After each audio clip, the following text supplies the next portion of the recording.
can see, that's a load of oak there, which I've slabbed possibly 2 years ago.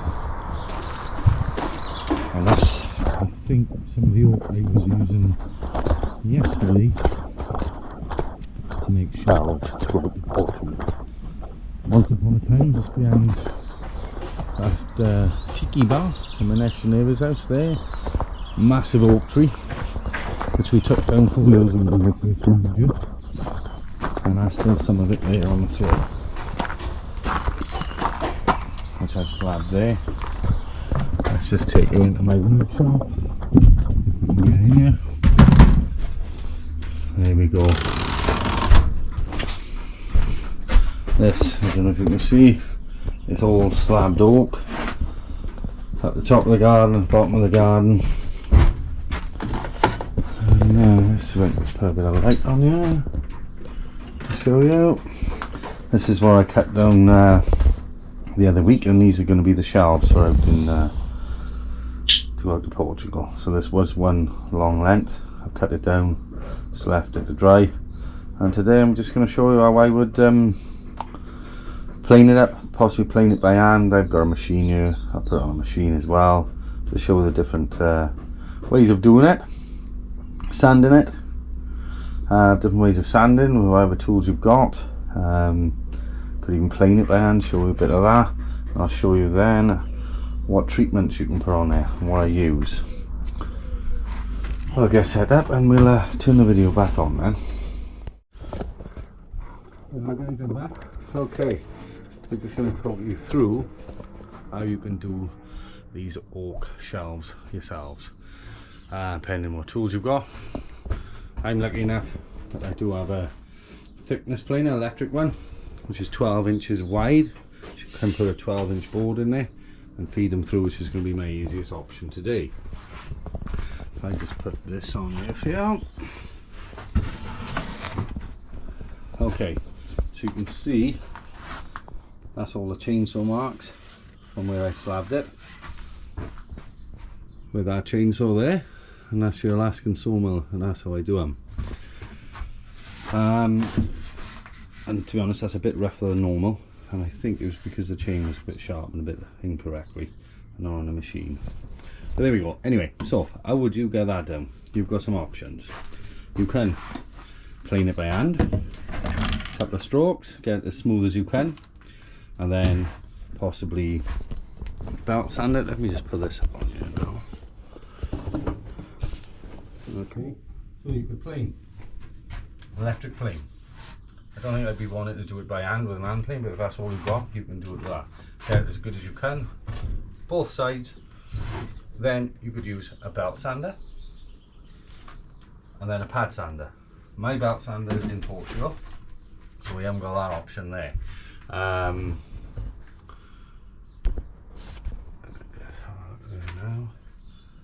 The other option, which I prefer by far, is using these sanding flap discs.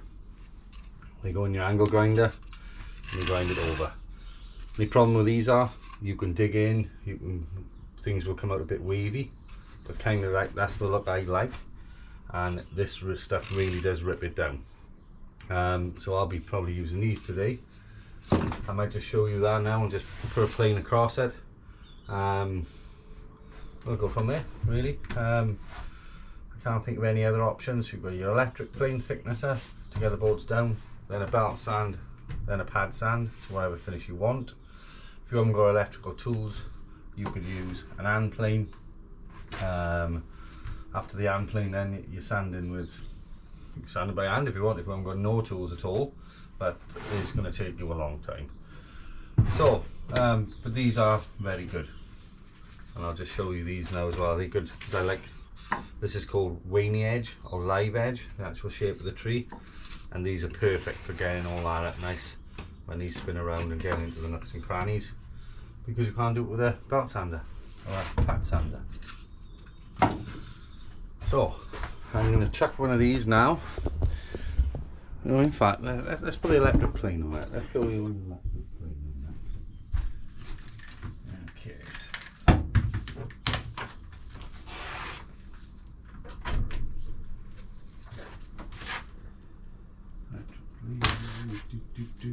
thickness on. Should be. Yeah. Okay, if anybody haven't used these before, you have a dial from the bottom, so that's 0, 0.5, 1 and so forth to take as much as you can off. I wouldn't recommend a big full 4mm, especially oak, because oak is so hard. So I just chuck this at about, I'm just going to try 1mm a minute just to show you. A bit noisy.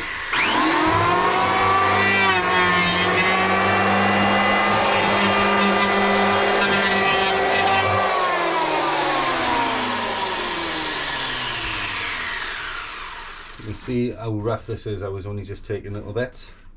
So we'll do another one.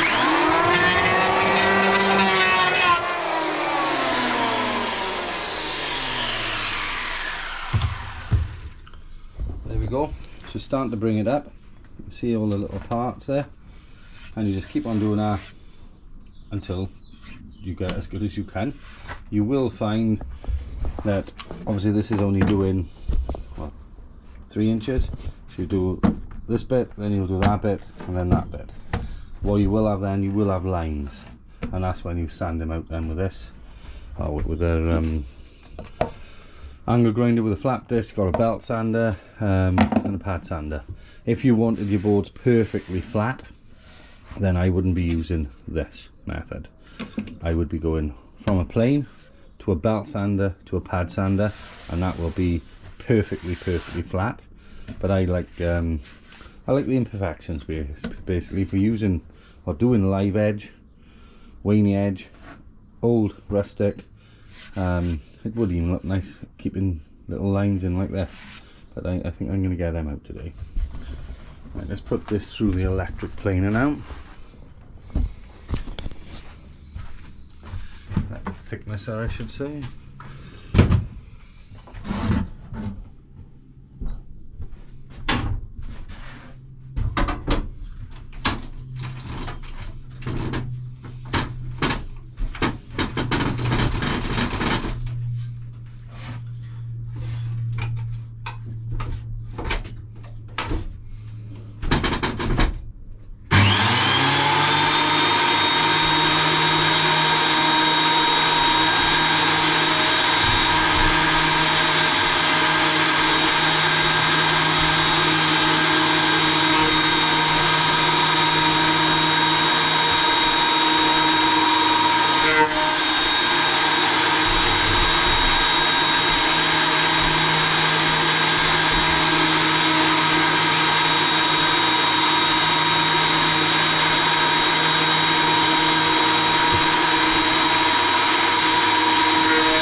So there we go.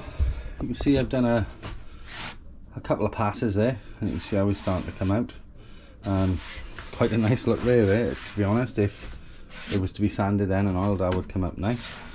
But now I can see I've done is it the sides then. That's pretty flattish, bar for all these. Now I'm going to turn it over and feed it through this. So that flat side, it's nice and flat on there. I'll start taking it through again.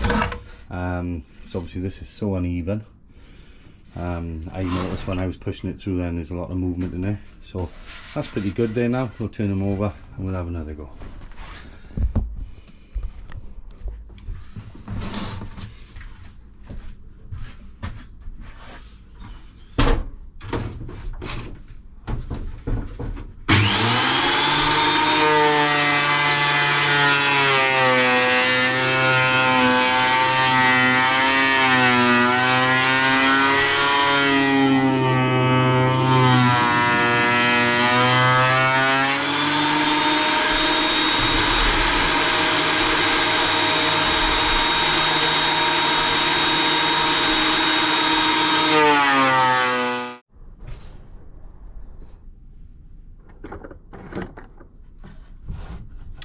Here we are, guys. So there is 1, 2 and 3 boards, all put through the thicknesser.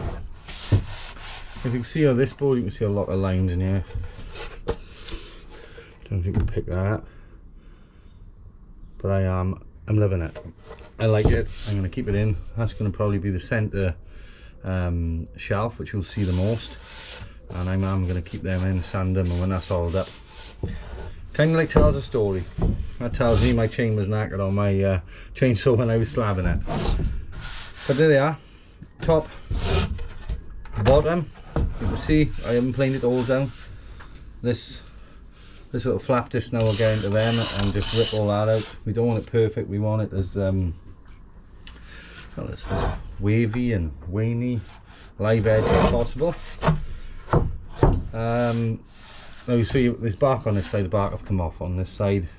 When we get out to Portugal, one of these sides will be cut off. I'll choose the best, and then I will put a straight edge down there, take it off so that fits flat against the wall, and then the waney or live edge will be on the outside. Probably take the bark off. I'll sand it out in Portugal, and I'm probably going to do the oiling out in Portugal as well. So I'm just going to show you a bit of the sanding process. There's your disc.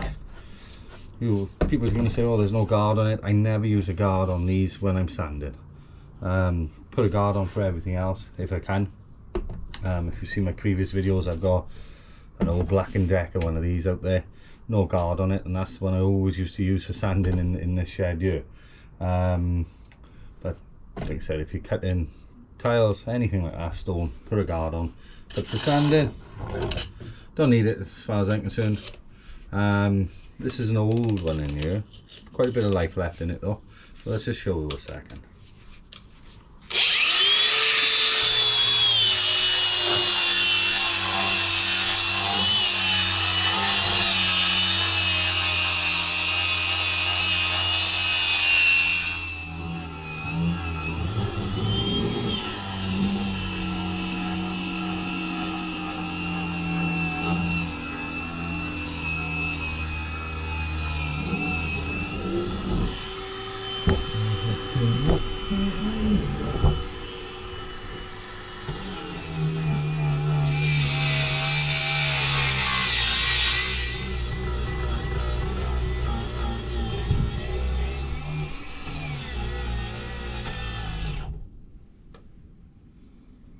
Battery's dead already.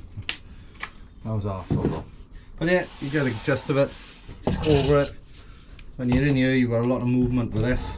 I'll probably take put a rounded edge off the bottom there. You can still feel all them ribs in there, which I'm loving. There's something there I need to get out, which I will come out, and then we'll go over with the pad sander. I'm gonna have to find my mask now. Right, I'm not going to put that on because I can't be able to speak on that thing. I'll go and find one now. But yeah, there's the pad sander, 100 grit in there. Because it's perfectly flat, you are going to flatten the board out if you've done a couple of imperfections with that, but we don't mind it. We like it. Like a hand scrape, I think they call it.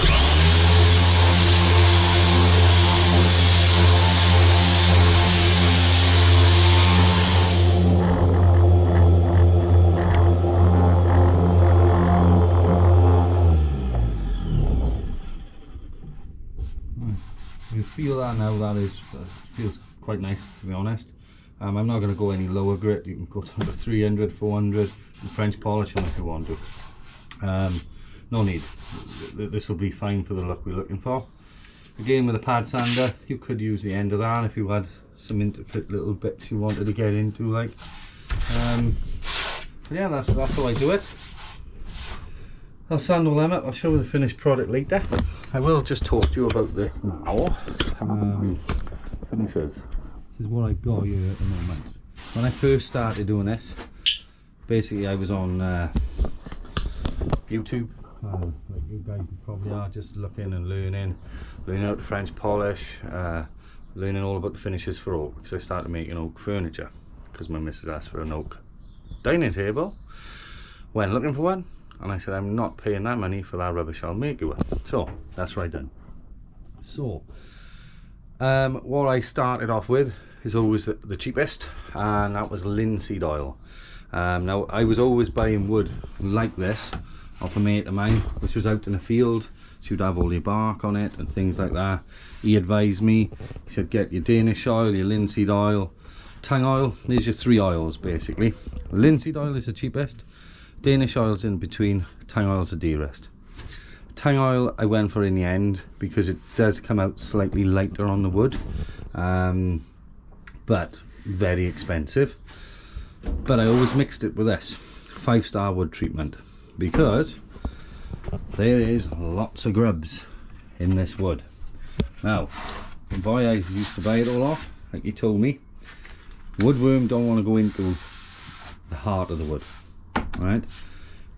It wants the bark, and it wants what you call a sapwood. Now let me just, there we are. I'll show you on this piece.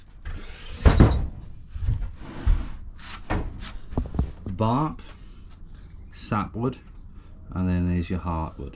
Right, so you will have big grubs in here, and woodworm can come into this, which you don't want when you're making furniture, or doing anything really. So if you treat it, you can put this on first if you want to, but I was mixing it with the oils because I was going to be my finished piece, and it done me great for years. But then I found this stuff. Yes, it's expensive, probably about 80 quid a tin. So you put a bit of this on first, if you're using the sapwood part, that is, right, and the bark, if you're doing weeny edge furniture and things like that.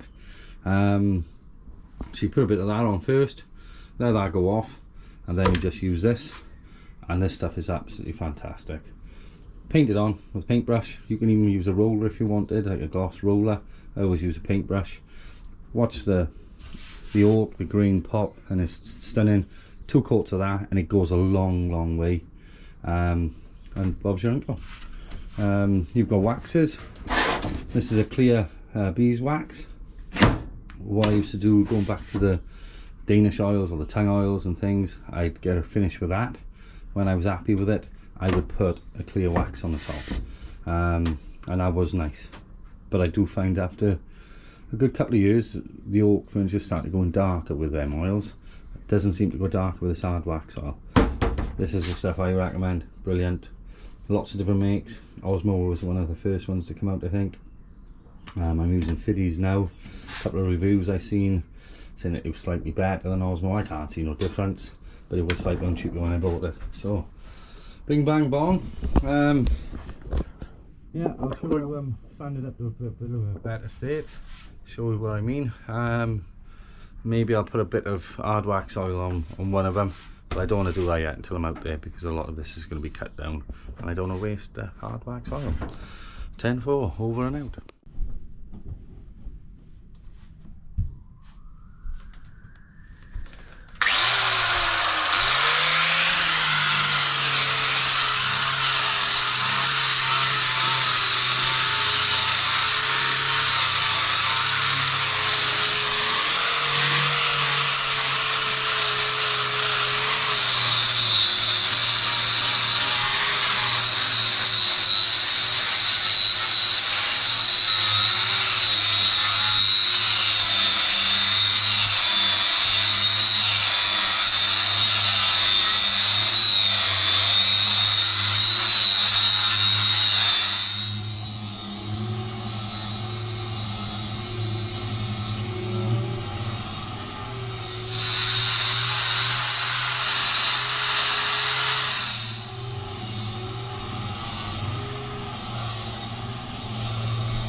So there we go. I've just finished sanding them couple of boards or three boards. Um, I'll carry on with this video now out in Portugal, where I'll give them a further finer sanding with a 180 grit sandpaper, and I'll go through all the different oils, etc., and hard wax oil to show you the difference in colours and finishes of the three methods I use. I'll try to follow up straight away with that video. But obviously this video was taken way before I went back out in April, the Easter holidays. So yeah, stay tuned and we'll try to get that one up next year. Thanks very much. Bye.